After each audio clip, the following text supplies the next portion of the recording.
tayo po ay namulat na itinuturo sa atin na para tayo ay pumunta sa langit ay gumawa tayo ng mabuti. Pero ang sinasabi po ng Biblia, ang mga mabubuting gawa ay ina-acknowledge ng Lord na yung mga mabubuting gawa ay binibigyan niya ng halaga. Pero kung yun po ang pamamaraan po natin para tayo ay maligtas, ang sabi po ng Ephesians 2:8 and 9, sa pamamagitan ng biyaya ng Diyos, kayo ay nagligtas ng dahil sa inyong pananampalataya. Hindi ito ng dahil sa inyong mabubuting ginawa upang walang sino mang magmalaki. So, very clear po sa Panginoong Hesus na siya lang ang daan. Hindi niya sinabing, ako ay isa sa mga daan, kundi He is the authoritative way to heaven. Wala nang ibang daan, kundi siya. Walang makapunta sa aking Ama, kundi sa pamamagitan ko. Kaya nga po, ang reason kung bakit si Jesus Christ po ay siya po ay sinasamba ng mga anghel sa langit, kailangan po siyang bumaba dito sa lupa kasi mayroon po siyang gagampanan. Ipapanganak siya at siya ay sineselebrate po natin ang kanyang kapanganakan tuwing December. At hindi po tuwing December siya ipinapanganak. At isang beses lamang pong ipinanganak at noong dumating ang 33 years, ipinako siya sa cross ng kanyang mga kababayan. Subalit, before siyang bumalik sa langit, ang sabi niya, babalik akong muli. Kaya po, ang bawat isa po sa atin ay binibigyan ng pagkakataon ng Diyos para dumating tayo sa punto ng pagkilala sa Panginoong Hesus. Kasi kapag natapos po ang ating buhay na hindi po natin kinilala si Jesus Christ as Lord and Savior, hindi po tayo makakarating sa langit. Tayo po, pag dumating na po ang paghihiwalay ng ating espiritu at saka kaluluwa, i-declare na tayo ng doktor na dead o kaya patay na po tayo. Kasi tayo po ay binubuo ng tatlong komposisyon. So, ang bawat isa po sa atin, katawan, espiritu at saka kaluluwa. So, pagka po tayo ay humihinga pa, ang atin pong heart ang nagpapump ng blood para mag-send ng oxygen sa ating brain. So, the moment na mag-stop mag-pump ng blood ang ating heart at wala nang masend na oxygen sa ating brain, 5 minutes na walang oxygen sa ating brain, nandun na tayo sa critical na kondisyon. Another 5 minutes, mayroong possibility of brain damage. Kaya po, napakahalaga po ang ginagampanan po ng ating pong heart. Pero the moment our heart stops pumping blood, ito po, hihiwalay na po ang ating espiritu at ang ating kaluluwa. Kasi, itong katawan na ito ay tirahan po ng ating espiritu at kaluluwa. Ngayon, kapag tumigil ng pagtibok ang ating puso, hihiwalay ang kaluluwa at ang ating espiritu. Kapag mayroon kang relasyon sa Diyos, yung espiritu at kaluluwa mo ay diretso sa langit. Kung wala naman, ay dito lang po hindi ka makakarating sa langit. Kaya, ito po, pinasilip sa atin ng Panginoong Hesus para po, habang tayo ay humihinga pa, ay paghandaan po natin ang ating buhay na walang hanggan. Kasi lahat po tayo, ang sabi ng Biblia, mayroon po tayong buhay na walang hanggan lahat. Pero ang tanong, saan mo kaya ipagpapatuloy ang buhay na walang hanggan na yan? So, ang bawat isa po sa atin ay binigyan ng pagkakataon para piliin ng Diyos at binigyan tayo ng mahabang pagkakataon. Ang iba sa atin, lumalampas ng mga 100. Yung iba, maiksi lang kanilang mga buhay. Pero ang tanong, pag natapos ang ating buhay, saan kaya tayo magpapatuloy ng ating buhay na walang hanggan? Ulitin ko po, that sa ating pong existence na ito, hindi po natin alam kung ilang taon pa ang natitira ng ating buhay.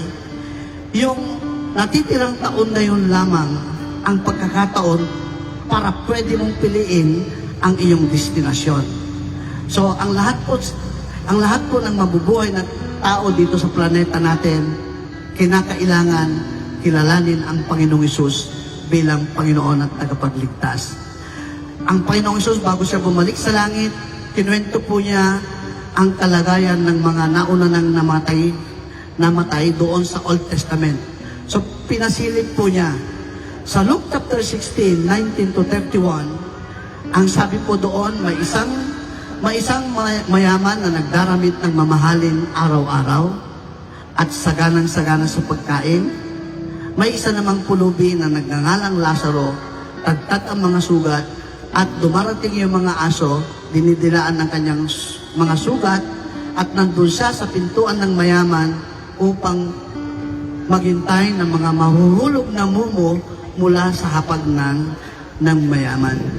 Verse 23 ng Luke chapter 16, namatay ang pulubi at dinala sa piling ni Abraham. Namatay naman ang mayaman at inilibing. Sa gitna ng kanyang pagdurusa sa Hades, tumingala ang mayaman at nakita niya si Lazaro, inaaliw ng mga anghel. At ang sabi niya, Amang Abraham, pwede nga po ba na ustusan niyo si Lazaro na isawsaw yung dulo ng kanyang daliri at palabigin yung aking dila sapagkat ako ay nahihirapan sa apoy na ito. Ang sabi naman po ni Abraham, yung mga naririto ay hindi na pwedeng pumunta dyan at ang mga nandyan naman ay hindi na po pwede pumunta rito.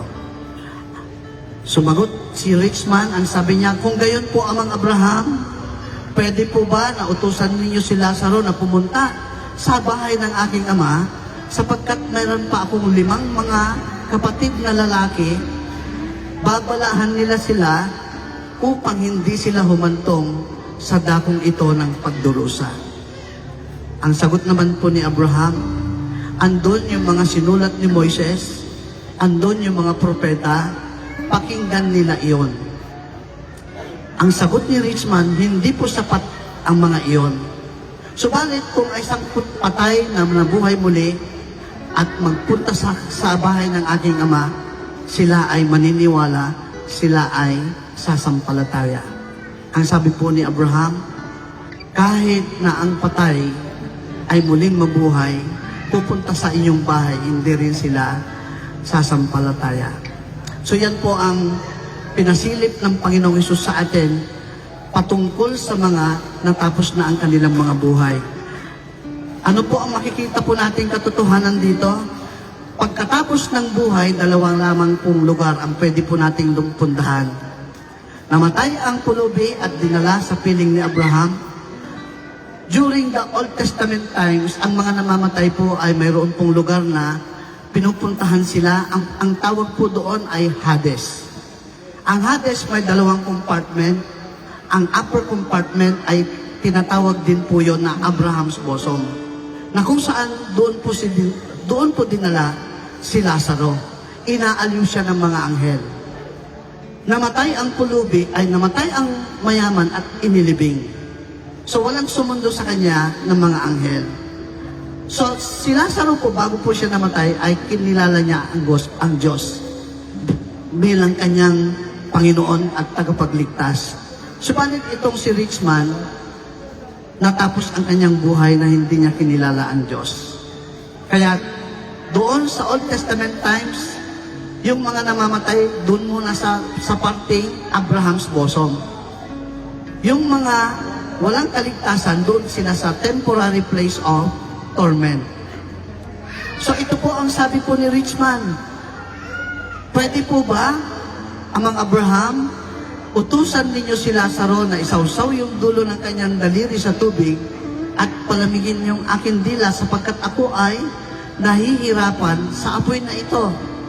Ang ibig lang sabihin po, kapag hindi ka po nakapunta sa langit, doon ka na sa mayroong apoy, pero hindi pa yun yung dagat-dagat ang apoy. Darating ang panahon, itatapon lahat ng walang mga kaligtasan doon sa impyerno o kaya sa lake of fire. So ang sabi po niya, Amang Abraham, pwede po ba utusan niyo si Lazaro na isawsaw yung dulo ng kanyang daliri at palamigin yung aking dila. Ano sabi po ni Abraham? Hindi na pwede kasi yung mga nandito, hindi na pwedeng pumunta dyan, at yung mga nandyan, hindi naman na pwedeng pumunta dito.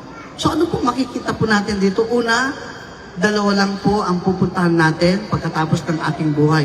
Wala pong pangatlo. Kung ikaw ay may relasyon sa Diyos, doon ka sa Abraham's bosom. Kung wala naman, hindi ka makakarating doon. At doon sa kinalalagyan mo, mayroon ng apoy. Kaya't ang sabi nga ni Rich, nahihirapan ako sa apoy na ito. Isa pang katotohanan, pagkatapos ng buhay, nagpapatuloy po ang ating pakiramdam. Hindi po totoo yung pag natapos ang ating buhay, ay tapos na. Hindi po. Para sa mga hayop, kung halimbawa, yung manok, pag hiniwalay mo yung ulo niya, tapos na ang kanyang buhay kasi manok siya eh. Tayo naman, mga tao tayo, mayroon tayong kaluluwa, mayroon tayong espiritu. At uulitin ko yung binabanggit ko kanina, tayo ay mayroon komposisyon, katawan, kaluluwa at espiritu. The moment na tumigil na ang pagtibok ng ating puso, hihiwalay ang ating espiritu at ang ating kaluluwa. Pag mayroon tayong relasyon sa Diyos, pupunta tayo sa langit. Pag wala, hindi tayo makakarating sa langit. Makakaranas na po tayo ng kahirapan, mararamdaman na natin ang mainit. So, ibig sabihin, pagkatapos ng buhay, nagpapatuloy ang pakiramdam. Mapansin nyo, amang Abraham, sabi po ni Richman, utusan nyo nga po si Lazaro kasi naghihirap ako sa apoy na ito. So yan po, dalawa po ang nakita po natin. Dalawang lugar lang ang pwedeng pupuntahan natin pagkatapos ng buhay na ito. Kung mayroon kang relasyon, diretso ka sa langit. Kung wala kang relasyon sa Diyos, hindi ka makakarating sa langit. At nagpapatuloy po ang pakiramdam. At ang pangatlo, kung saan ka inilagay ng Diyos pagkatapos ng buhay mo, hindi na mababago ang iyong kinalalagyan. So, ang sabi po ni Abraham, yung mga nandito, hindi na pwedeng pumunta dyan. Yung mga nariyan, hindi na pwedeng pumunta rito. Kaya po, kapag natapos po ang ating buhay, kahit ipanalangin po tayo ng buong barangay, hindi na po tayo aalisin kung saan tayo inilagay ng Diyos. Kasi ang sabi po ni Abraham, yung mga nandito, hindi na pwedeng pumunta dyan. Yung mga nandyan, hindi na pwedeng pumunta rito. At isa pa, kapag hindi ka nakarating sa langit, tanggap mo na ang lugar na kinaroroonan mo ay talagang para sa'yo. Kasi, si Richman, sabi niya sa Lord, ako ay nahihirapan sa apoy na ito. Hindi siya nagrereklamo na mahirap doon sa kinalalagyan niya. Hindi niya sinasabi sa Lord na, Lord, unfair naman po kayo, bakit si Lazaro nandyan at ako naman nandito sa lugar ng kahirapan. Ito po ang katotohanan. Kung hindi ka po nakarating sa langit, tanggap na tanggap mo yon. Kasi binigyan ka ng maraming pagkakataon ng Diyos para makinig sa salita niya, para magsimba, para mag-aral ng salita ng Diyos. Pero minabuti mo na ipagwalang bahala ang araw ng linggo, ang Biblia ayaw mo man lang buklatin.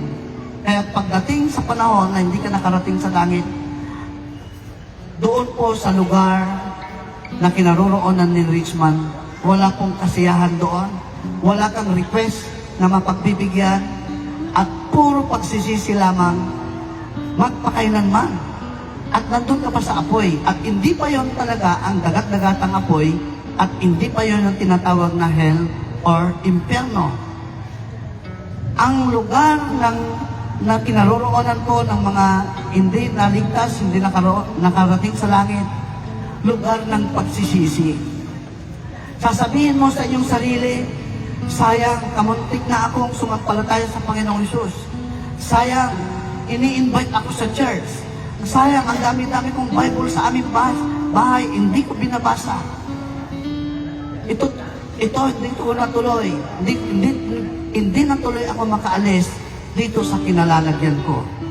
So ulitin ko, kapag ka hindi ka nakarating sa langit, tanggap na tanggap mo na tagaroon ka sa lugar ng pagdurusa kasi napakadami mong sinayang na pagkakataon. Napakadami mong sinayang na pagkakataon para ikaw ay makakilala sa Diyos sa pamamagitan ng pagkilala mo sa Panginoong Hesus. Okay, lastly, ang kinaroroonan po ni Richmond, hindi pa yun impyerno. Kasi ang impyerno po wala pa pong laman ngayon. Darating ang panahon na ang Panginoong Hesus ay babalik at kukuhanin niya lahat ng mga sumampalataya sa Kanya, dadalhin niya sa langit. At magkakaroon po ng 7 taong pagdurusa dito po sa ibabaw ng lupa. Sapagkat, ididil na ngayon ng Lord ang Israel na previously ay nag-reject sa Kanya. Ipaparanas ngayon ng Diyos sa Kanyang piniling bayan na Israel ang Kanyang galit sa kanila. Sapagkat, noong dumating ang Panginoong Hesus, instead na tanggapin nila bilang tagapagligtas nila, ipinako nila sa cross. Kaya isinantabi ng Diyos ang mga Israelites, kaya nga ang sabi ng John chapter 1, 11 to 12, dumating siya sa kanyang bayan, subalit hindi siya tinanggap ng kanyang mga kababayan. Verse 11, verse 12, subalit ang lahat ng tumanggap sa kanya ay pinagkalooban niya ng karapatan na maging anak ng Diyos. So bagamat ang mga Israelites, nireject nila ang kanilang Savior, pumasok naman tayo ng mga hindi Hudyo, pag sumampalataya ka sa Panginoong Hesus, bibigyan ka niya ng buhay na walang hanggan sa langit. Ang pinakamahalagang bagay po dito sa mundo ay ang kaligtasan. Lahat po ng pupunta sa langit, dito pa lang sa lupa, alam nila na pupunta sa langit. At ito po ang sasabihin ko, heaven is a prepared place for prepared people. Ang langit po ay ihinanda ng Lord para sa mga taong naghanda. So, nung Hesus po ang nagsabi, para po tayo nag-i-exam na sinabi na yung answer. Ako ang daan, ang katotohanan, ang buhay. Walang makapunta sa aking Ama, kundi sa pamamagitan ko. At kapag nagtiwala ka kay Jesus Christ, hindi ka po mapapahiya. Kasi, Jesus Christ is the central figure of humanity. How you know about Jesus Christ will determine your eternal destiny. Ang pagkakakilala mo kay Jesus Christ ang magdadala sa iyo sa langit.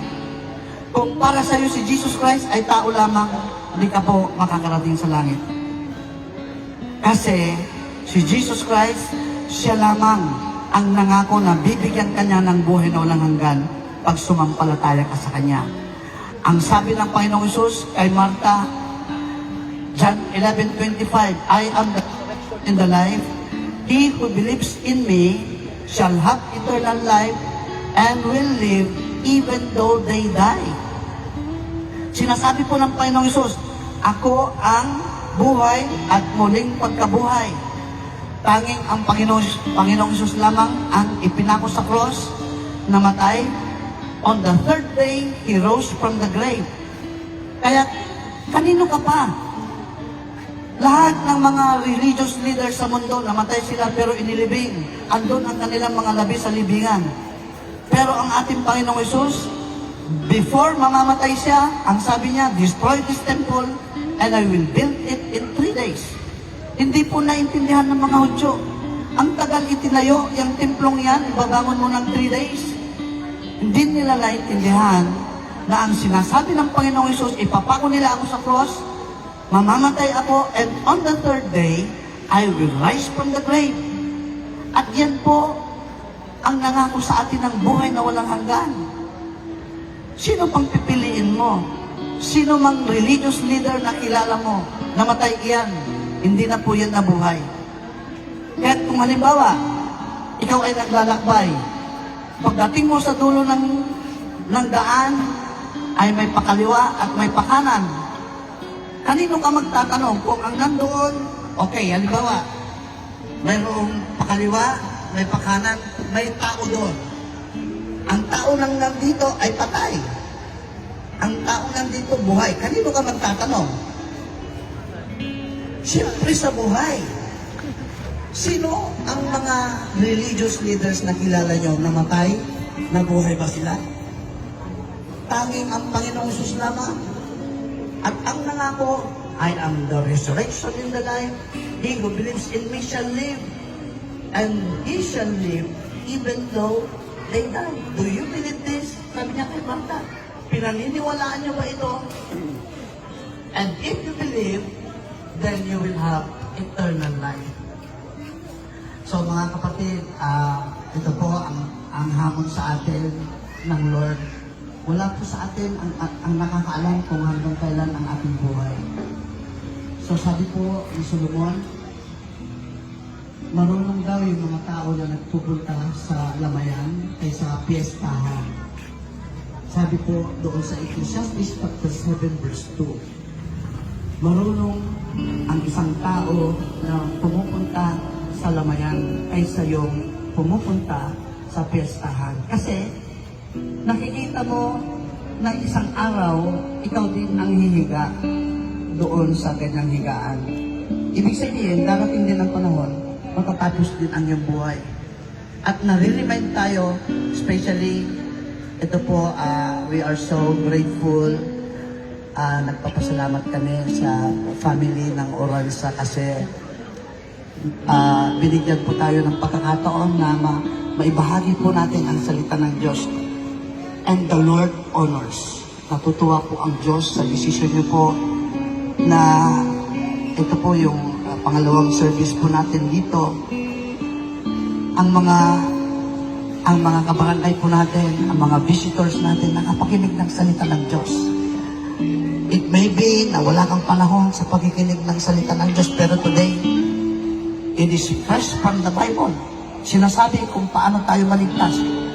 Maliligtas po tayo sa pamamagitan lamang ng pananampalataya sa Panginoong Hesus. Hindi po sa mabubuting gawa. So, yan po ang ating, ang Panginoong Hesus namatay at nabuhay muli.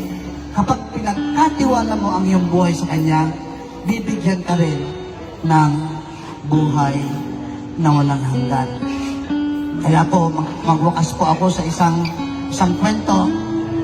Isa pong tao ang maimpluwensya at pabalik-balik po siya sa kulungan. Ngayon, sa pagkakataong ito, ay wala na po siyang pagkakataon talaga kasi binigyan na siya talaga ng maximum na security. Hindi na siya talaga makakalabas. Pero nakita niya doon sa kulungan, mayroong may katarak, yun yung supporterero. Kinausap niya po yun. Ang sabi niya, tatay, sabi niya, gawan mong paraan na makalabas ako dito sa kulungan na ito. At papagamot natin yung mata mo. Sige, sabi naman nung supporterero. So ganito ang gagawin natin, sabi niya. Pag narinig mo yung kampana na tumunog ng 3 beses, ibig sabihin, may inmate na namatay. So, ang gagawin mo, punta ka doon sa chapel at humiga ka doon sa hinihigaan nung namatay. At pag wala ng tao, bubuksan ko yung gate, idadam kita sa labas. Bahala ka na doon, sabi niya. So, nagkasundo sila. So, dumating ang panahon na 3 beses tumunog yung kampana, pumunta doon sa chapel, humiga siya doon. Tinabihan niya yung So, ang usapan, itutulak, idadamp doon sa gate.